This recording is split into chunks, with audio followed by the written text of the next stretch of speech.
अगला सवाल बहावलपुर से एहसन साहब ने किया है। वो पूछते हैं कि मैं कारोबार करता हूँ, इसकी ज़कात कैसे देनी है? कुछ उधार लेना होता है, कुछ देना भी होता है। इसकी आसान सूरत यह है कि जो जितने उधार देने हैं तो वो उसको माइनस किया जाए,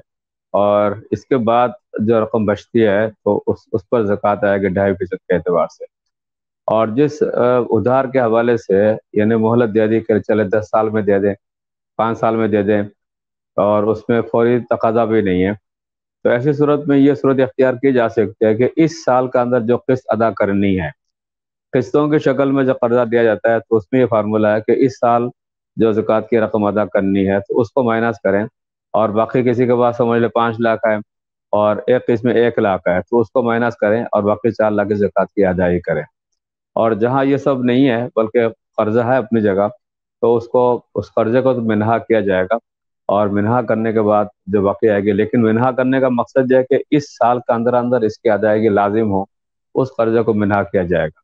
और जहाँ मुद्दत है, तवालत है, तो उसको सिर्फ और सिर्फ मौजूदा कर्जे को मिनहा किया जाएगा, आने वाले कर्जे को मिनहा नहीं किया जाएगा, ताकि ज़कात की अदायगी ना रुके। अगला सवाल लाहौर से मोहतरमा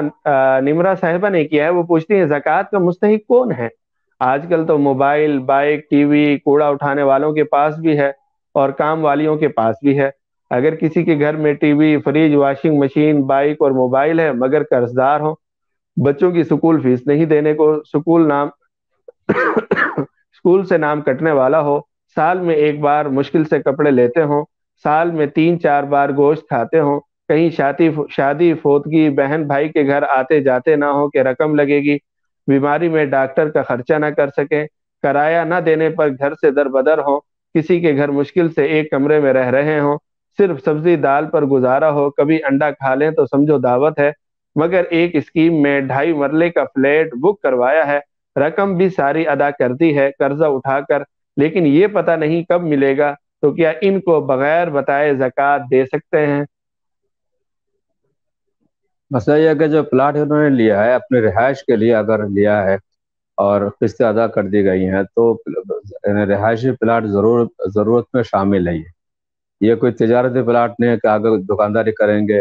कारोबार करेंगे, ऐसा नहीं है, बल्कि अपनी ज़रूरत के लिए, अपनी रिहाइश के लिए प्लाट खरीदा है, तो इसकी वजह से ये निसाब के मालिक नहीं बनेंगे। नीज अलग से उनके पास सोना चांदी जेवरात वगैरह नहीं है, जैसा कि तफसील बयान की है, तो फिर वो मुस्तहिक़ ज़कात तो हैं, लेकिन इसका मतलब ये नहीं कि लोगों से मांगना शुरू कर दें।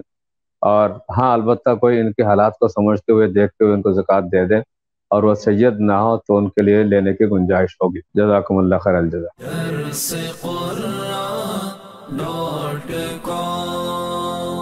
www.darsequran.com